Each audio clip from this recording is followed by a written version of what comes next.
Matter in our surrounding is basically classified into three main states: solid, liquid और gas. सिर्फ यही तीन states हैं ऐसा नहीं कहूँगी, लेकिन यही तीन मेन स्टेट्स हैं जिसमें मैटर को क्लासीफाई किया गया है. अब ये तीन स्टेट्स क्या होते हैं, ये किस तरीके से हम इन्हें डिफ़ाइन कर सकते हैं और इनमें क्या बेसिक डिफरेंस है, वो सारा हमने प्रीवियस वीडियो में देखा हुआ है. आज की जो हमारी वीडियो है वो है इस टॉपिक पे कि ये तीन स्टेट ऑफ मैटर क्या एक दूसरे में इंटर कन्वर्ट हो सकते हैं. यानी कि क्वेश्चन अराइज होता है कि क्या हम सॉलिड को लिक्विड में, लिक्विड को गैस में एंड वाइस वर्सा क्या हम इंटर कन्वर्ट कर सकते हैं. Hello everyone, welcome to the Saksham academy. I am your chemistry teacher Shreya Rai और आज की जो हमारी वीडियो है matter in our surrounding chapter में, उसका टॉपिक है interconversion of states of matter. ठीक है, तो interconversion of states of matter, सबसे पहले ये जानते हैं कि ये जो लाइन है इसका क्या मतलब है. स्टेट्स ऑफ मैटर का आपस में इंटर कन्वर्ट होना, स्टेट्स का आपस में इंटर कन्वर्ट होना ही state of interconversion of state of matter कहलाता है. यानी कि सॉलिड को लिक्विड में कन्वर्ट कर देना, लिक्विड को गैस में कन्वर्ट कर देना एंड वाइस वर्सा कन्वर्ट करना inter conversion of state of matter है. तो सबसे पहला जो क्वेश्चन है वो यही है कि क्या ऐसा पॉसिबल है, और दूसरा क्वेश्चन फिर ये आ जाता है कि अगर ये पॉसिबल है तो क्या, किस तरीके से हम इसको कर सकते हैं, हम इसे क्या अप्लाई करें कि स्टेट्स ऑफ मैटर एक दूसरे में इंटर कन्वर्ट हो जाएं. तो सबसे पहले क्वेश्चन का आंसर है yes, they are interconvertible. हम किसी भी स्टेट ऑफ मैटर को, बेसिकली ये तीन स्टेट ऑफ मैटर को आपस में इंटर कन्वर्ट कर सकते हैं. यानी कि सॉलिड को लिक्विड में, लिक्विड को गैस में चेंज कर सकते हैं. सेकेंड जो क्वेश्चन था कि किस तरीके से चेंज कर सकते हैं, तो दो तरीके हैं जिससे हम इन्हें चेंज कर सकते हैं. पहला है बाई चेंजिंग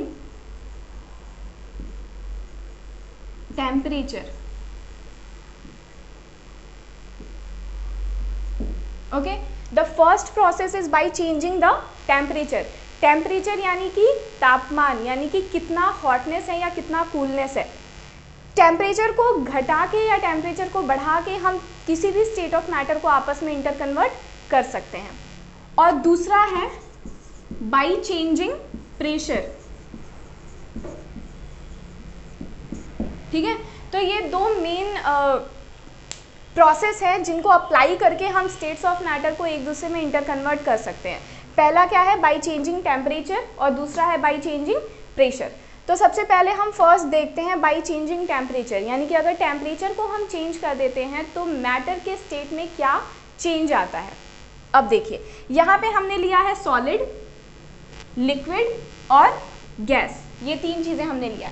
सामने से देखने में आपको क्या फ़र्क समझ में आ रहा है कि सॉलिड, लिक्विड और गैस में क्या अंतर है. देखो, यहाँ जो सॉलिड हैं इनके एटम्स एक दूसरे के साथ बहुत टाइटली पैक्ड हैं. जैसा कि मैंने डिफरेंस में बताया था कि जो सॉलिड होते हैं इनके अंदर एटम्स के बीच का इंटरमॉलिक्यूलर फोर्स ऑफ अट्रैक्शन जो होता है वो बहुत ज़्यादा टाइट होता है. इनके पार्टिकल्स एक दूसरे के साथ बहुत टाइटली पैक्ड होते हैं. ठीक है, अगर लिक्विड की बात करें तो they are somewhat away from each other. ठीक है, सॉलिड के कंपैरिजन में जो लिक्विड्स हैं वो एक दूसरे से थोड़ा सा, उनके पार्टिकल्स क्या हैं, दूर दूर है. मतलब कि इनके पार्टिकल्स के बीच में थोड़ा सा स्पेस ज़्यादा है. वहीं अगर हम गैसेस स्टेट की बात करते हैं तो इनके जो पार्टिकल्स हैं, देखो, they are far away from each other. ठीक है, यानी इनके जो पार्टिकल्स हैं ये एक दूसरे से बहुत ज़्यादा दूरी पे हैं. इनके बीच में जो फोर्स ऑफ अट्रैक्शन है वो सॉलिड और लिक्विड दोनों के कंपैरिजन में बहुत ही कम है. और force of attraction is inversely proportional to what, force of attraction is inversely proportional to space present in the particles. तो जितना ज़्यादा फोर्स ऑफ अट्रैक्शन उतना कम स्पेस एंड वाइस वर्सा.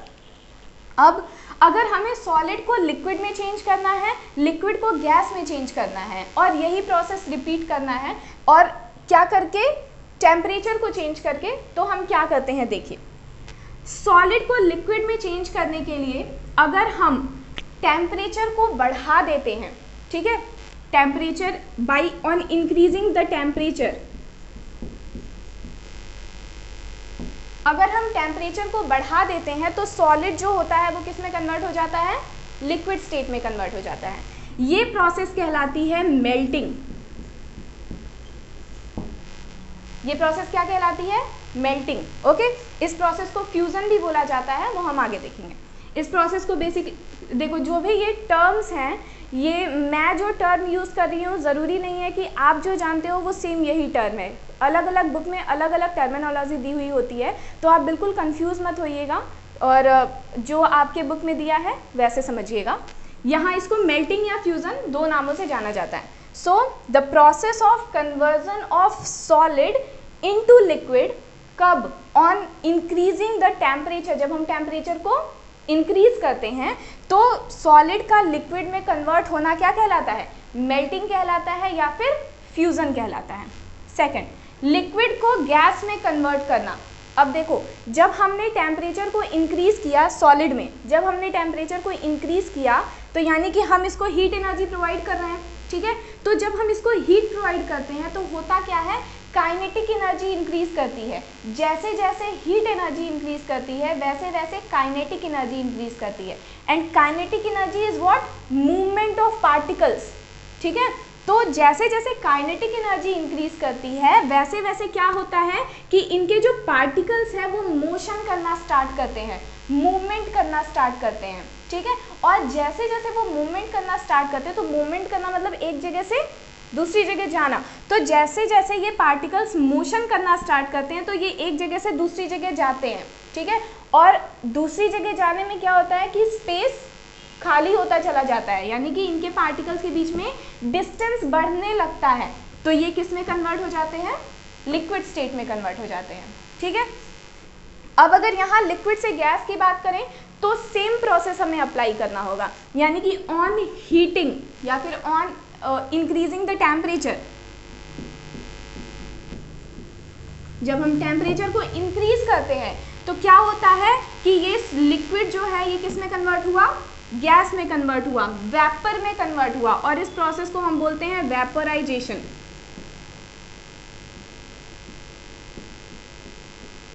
इस प्रोसेस को किस नाम से जाना जाता है? वेपोराइजेशन। आप लोगों में से बहुत सारे बच्चों में ये कंफ्यूजन रहती है, बच्चे कभी कभी वेपोराइजेशन और इवेपोरेशन को इंटरमिक्स कर देते हैं।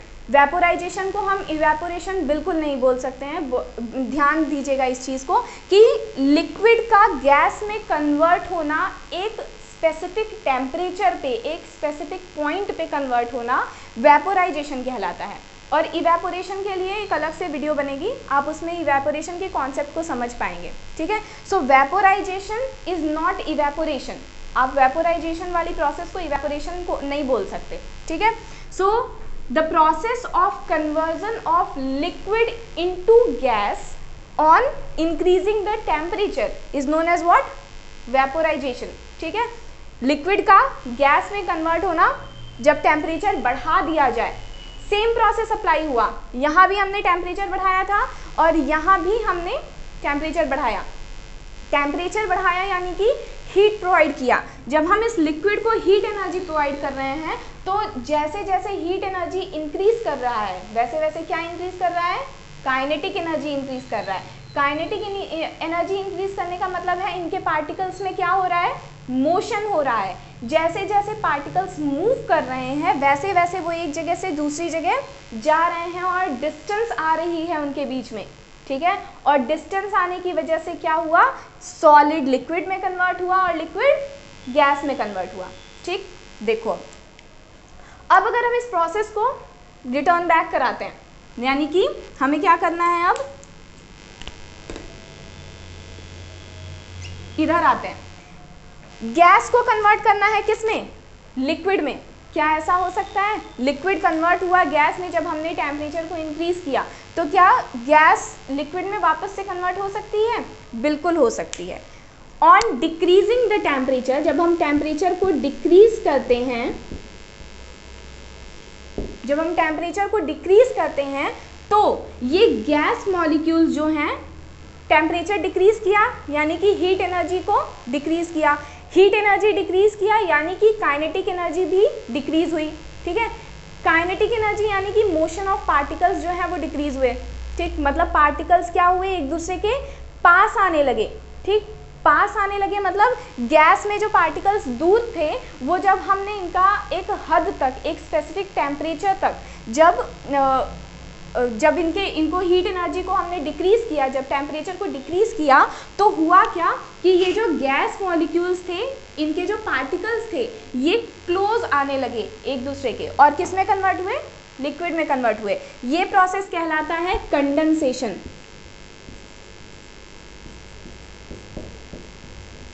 This process is known as what?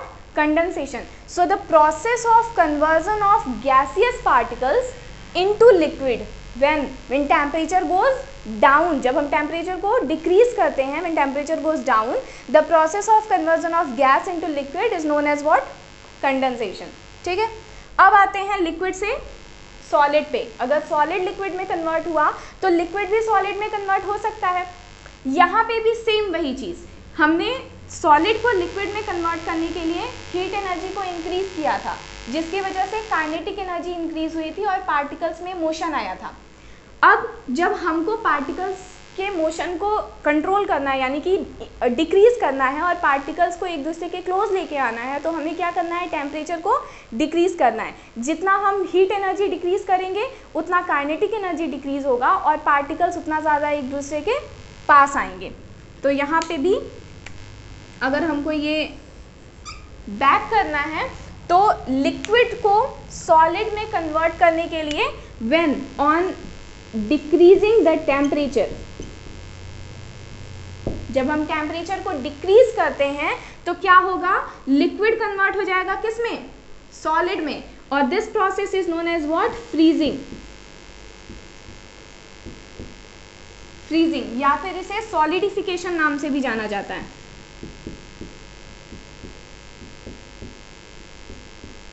ठीक है, अलग अलग, जैसा मैंने कहा, अलग अलग बुक में अलग अलग टर्म दिए हुए होते हैं। तो फ्रीजिंग या फिर सॉलिडिफिकेशन भी इन्हें बोलते हैं। तो देखो, सॉलिड लिक्विड में कन्वर्ट हुआ, लिक्विड गैस में कन्वर्ट हुआ, गैस लिक्विड में कन्वर्ट हुई और लिक्विड सॉलिड में कन्वर्ट हुआ। अब जरा लिक्विड को यहाँ से हटाइए। ठीक है, अगर हम लिक्विड को हटा दिए तो बचा क्या? सॉलिड और गैस। क्या ये आपस में इंटर कन्वर्ट हो सकते हैं?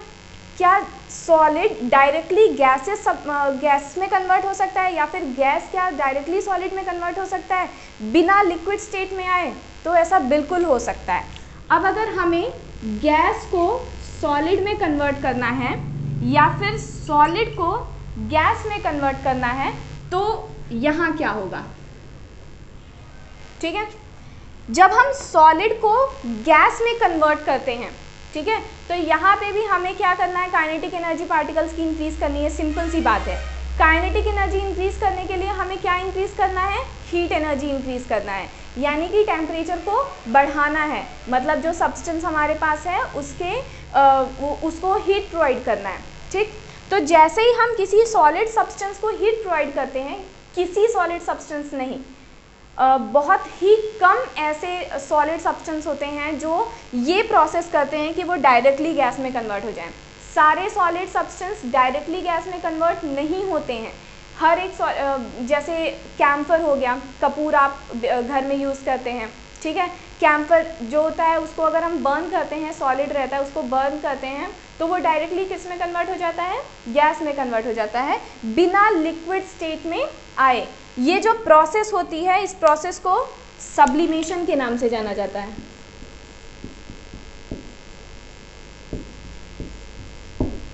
This process is known as what? sublimation. So the process of conversion of solid directly into gas without changing in liquid state is known as what? Sublimation. When temperature goes up, जब हम temperature को increase करते हैं, vice versa जो इसकी process है कि gas का कन्वर्जन किस में? सॉलिड में। जब हम टेम्परेचर को डिक्रीज करते हैं, यानी टेम्परेचर को कम करते हैं, तो गैस वापस से कलेक्ट होने लगती हैं और ये जो गैस होती है वो किस में कन्वर्ट हो जाती है? वापस से सॉलिड में कन्वर्ट हो जाती है। इस प्रोसेस को भी सब्लिमेशन के नाम से ही जाना जाता है, या डिपोजिशन हम कहीं कहीं इसको प्रेफर करते हैं, या फिर हम सीधे क्या बोलते हैं? सब्लिमेशन ही बोलते हैं। यानी सॉलिड को गैस में कन्वर्ट करने के लिए टेम्परेचर इंक्रीज करना होगा और गैस को सॉलिड में कन्वर्ट करने के लिए टेम्परेचर डिक्रीज करना होगा। ठीक है, तो interconversion of state of matter में सॉलिड, लिक्विड और गैस, ये तीनों इस तरीके से इंटर कन्वर्ट हुए। अब हम एक बहुत ही इम्पॉर्टेंट टॉपिक को पढ़ेंगे जो inter conversion of state of matter के लिए बहुत ज़्यादा नेसेसरी है जिसको जानना, जो है लेटेंट हीट। आप इसका स्क्रीनशॉट ले लीजिए या नोट कर लीजिए, फिर हम लेटेंट हीट पढ़ते हैं।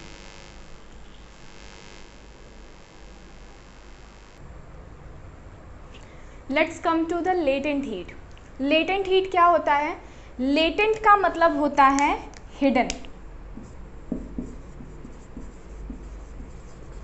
लेटेंट का मतलब है हिडन, यानी कि लेटेंट हीट को हम हिडन हीट भी कह सकते हैं। So latent heat is the amount of heat which is given to the state of matter to change its state.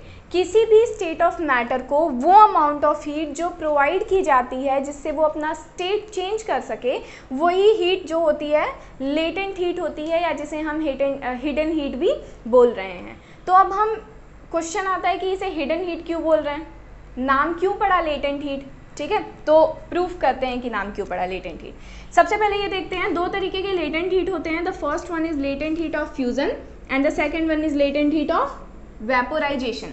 Fusion यानी कि अभी अभी हमने पढ़ा the process of conversion of solid into liquid on increasing the temperature. जब हम temperature को increase करते हैं तो सॉलिड स्टेट का लिक्विड स्टेट में कन्वर्ट होना प्रोसेस ऑफ फ्यूजन कहलाता है। So latent heat of fusion is what, वो हम अभी देखते हैं, फिलहाल ये प्रूव करते हैं। तो देखो फॉर एग्जाम्पल एक एग्जाम्पल लेते हैं और उससे समझने की कोशिश करते हैं। फॉर एग्जाम्पल हमने आइस लिया हुआ है, ठीक है, हमने आइस लिया है और हम उससे हीट प्रोवाइड करने जा रहे हैं, ठीक है, हमने हीट प्रोवाइड किया। जिस टाइम पे हम आइस को हीट प्रोवाइड कर रहे हैं उस टाइम पे जो आइस का टेम्परेचर है वो कितना है, 10 डिग्री सेल्सियस है, ठीक। अब हमने हीट प्रोवाइड किया, हम हीट प्रोवाइड कर रहे हैं, कब तक कर रहे हैं, आइस के मेल्टिंग पॉइंट तक, ठीक। What is the melting point of ice, किस टेम्परेचर पे आइस मेल्ट हो जाता है, 0 degree Celsius. The melting point of ice is, what is melting point, first of all the point या the temperature at which the solid substance start melting, ठीक है। वो temperature, specific temperature जिस पे कोई भी सॉलिड सब्सटेंस मेल्ट करना शुरू कर देता है, starts melting, is known as melting point, ठीक। मेल्टिंग पॉइंट क्या हमने देखा कि temperature at which solid starts melting, ये उसका क्या है, मेल्टिंग पॉइंट है। वहीं अगर हम बॉइलिंग पॉइंट की बात करें तो बॉइलिंग पॉइंट भी यही चीज है कि वो टेम्परेचर जिस पे सॉलिड की जगह लिक्विड, ठीक है, स्टार्ट्स वेपोराइजिंग, ठीक है, वो टेम्परेचर जिस पे सॉलिड सब्सटेंस लिक्विड में कन्वर्ट होना शुरू कर देता है वो मेल्टिंग पॉइंट कहलाती है, वो टेम्परेचर मेल्टिंग पॉइंट हो जाता है। और वो टेम्परेचर जिस पे लिक्विड सब्सटेंस गैस में कन्वर्ट होना शुरू कर देते हैं, स्टार्ट कर देते हैं, वो बॉइलिंग पॉइंट कहलाता है, ठीक है। तो यहाँ पे देखो जब हमने हीट प्रोवाइड किया तो हीट प्रोवाइड करते समय क्या हो रहा है कि ये हमने तब तक हम कांस्टेंट हीट प्रोवाइड कर रहे हैं, ठीक है। जो आइस है वो तब जब अपनी मेल्टिंग पॉइंट पे पहुंच जा रहा है तब, यानी कि 0 डिग्री सेल्सियस पे जब टेम्परेचर पहुंच जा रहा है तो वो आइस क्या हो रहा है, स्टार्ट्स मेल्टिंग, यानी कि आइस किस में कन्वर्ट होना शुरू हो रहा है, पानी में कन्वर्ट होना शुरू हो रहा है, सॉलिड से लिक्विड में जाना शुरू हो रहा है।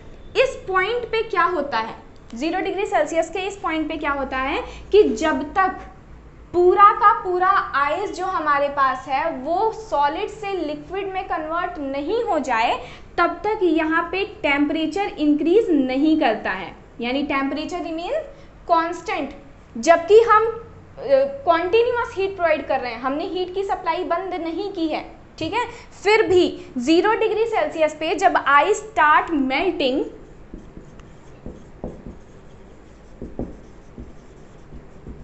जब आइस स्टार्ट करता है मेल्टिंग करना तो यहाँ पे टेम्परेचर इंक्रीज नहीं करता है।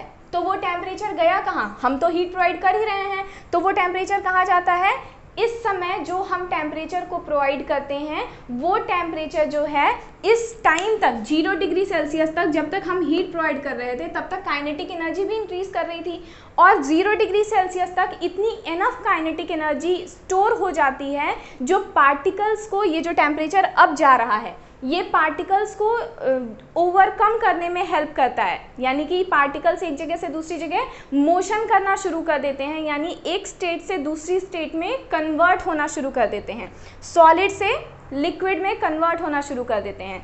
तो हीट हम प्रोवाइड कर रहे हैं लेकिन वो टेम्परेचर बढ़ नहीं रहा है, मतलब वो जो हीट हम प्रोवाइड कर रहे हैं वो छुपी हुई है ना, वो हिडन है। That is why this heat is known as latent heat. इस वजह से इस हीट को क्या नाम दिया गया है, लेटेंट हीट नाम दिया गया है कि ये छुपी हुई एनर्जी होती है, छुपी हुई हीट होती है। 0 डिग्री सेल्सियस पे जब पूरा का पूरा आइस पानी में कन्वर्ट हो जाता है, यानी कि जब पूरा का पूरा सॉलिड सब्सटेंस मेल्ट करके लिक्विड में कन्वर्ट हो जाता है तो टेम्परेचर वापस राइज करना शुरू करता है। ठीक, अगर हम और सप्लाई कर रहे हैं तो टेम्परेचर वापस राइज करना शुरू करता है। कहाँ तक जाएगा ये, 100 degree Celsius. 100 degree Celsius is what, 100 degree Celsius is the boiling point of water, यानी कि पानी जब वेपर में कन्वर्ट होना शुरू करता है तो वो टेम्परेचर 100 डिग्री सेल्सियस होता है, which is known as the boiling point of water. ठीक, तो वाटर यहाँ पे जब हम हीट कॉन्टिन्यूअस हीट प्रोवाइड कर रहे हैं तो हीट इंक्रीज कर रहा है। कब तक हीट इंक्रीज कर रहा है, और हीट के साथ साथ क्या इंक्रीज कर रहा है, काइनेटिक एनर्जी इंक्रीज कर रहा है। ठीक है, और 100 डिग्री सेल्सियस पे जाके वापस वही चीज रिपीट होता है। यहाँ जाने के बाद फिर से क्या होता है, टेम्परेचर कांस्टेंट, टेम्परेचर बढ़ना बंद हो जाता है, टेम्परेचर इंक्रीज नहीं करता। हमने हीट सप्लाई नहीं रोकी है, हीट सप्लाई अभी भी हो रहा है, लेकिन वो हीट जो है वो किस चीज़ में यूज़ हो रहा है, टू ओवरकम द पार्टिकल, यानी कि जो मैटर के जो सॉलिड के पार्टिकल्स अब वेपर में कन्वर्ट हो रहे हैं, उन पार्टिकल्स को मोशन करने में, वेपर में कन्वर्ट होने में ये हीट हेल्प कर रहा है। और again this heat is hidden, यानी कि लेटेंट हीट है, हिडन हीट है जो हमें दिखाई नहीं देती है। That is why this is known as latent heat. ठीक, तो यहाँ पे आने के बाद तब तक, कब तक ये स्थिर रहेगा, तब तक जब तक ये लिक्विड पूरी तरीके से किस में कन्वर्ट नहीं हो जाता, वेपर में कन्वर्ट नहीं हो जाता। समझ में आया? तो latent heat of fusion and latent heat of vaporisation क्या होते हैं?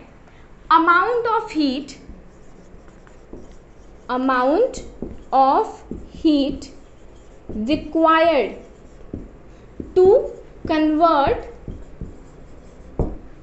1 kilogram of solid into liquid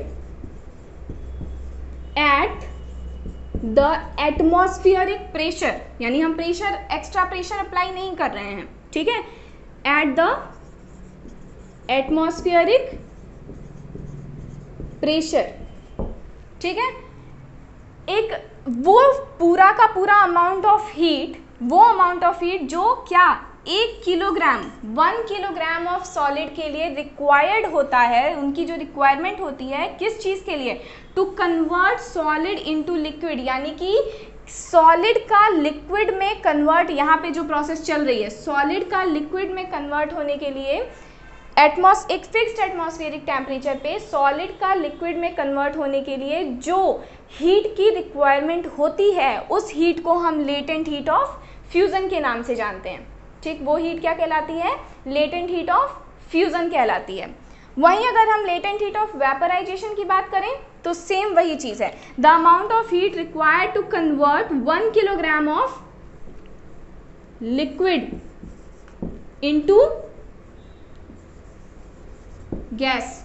ठीक, किसी भी वो टेम्परेचर जो 1 किलोग्राम ऑफ लिक्विड को वेपर में कन्वर्ट करने के लिए रिक्वायरमेंट होती है, वो उतना हीट जो है वो क्या कहलाता है, latent heat of vaporisation.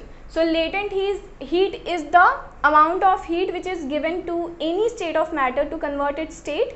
Latent heat is basically classified into two types. Latent heat of fusion and latent heat of vaporisation. Fusion का मतलब है सॉलिड का वाटर लिक्विड में कन्वर्ट होना।